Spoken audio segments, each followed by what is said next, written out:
আমাদের ঢাকা বোর্ডের বিপর্যয়ের মাঝেও যে আমাদের একটি স্কুল এত ভালো ফলাফল করবে, আমরা সবাই সন্দিহান ছিলাম যে এই বছর রেজাল্ট কীরকম হয় জানি।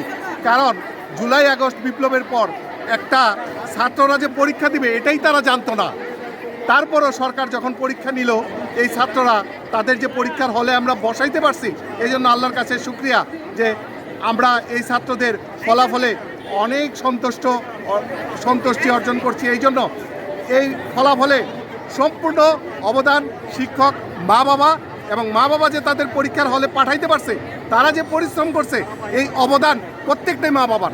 এবং মা বাবাকে অভিনন্দন যে আমাদের যেই ছেলে 1244 পেয়েছে তাকে আমরা অভিনন্দন জানাই, 1240 পেয়েছে তাকে অভিনন্দন জানাই, 1238 পেয়েছে তাকে অভিনন্দন জানাই।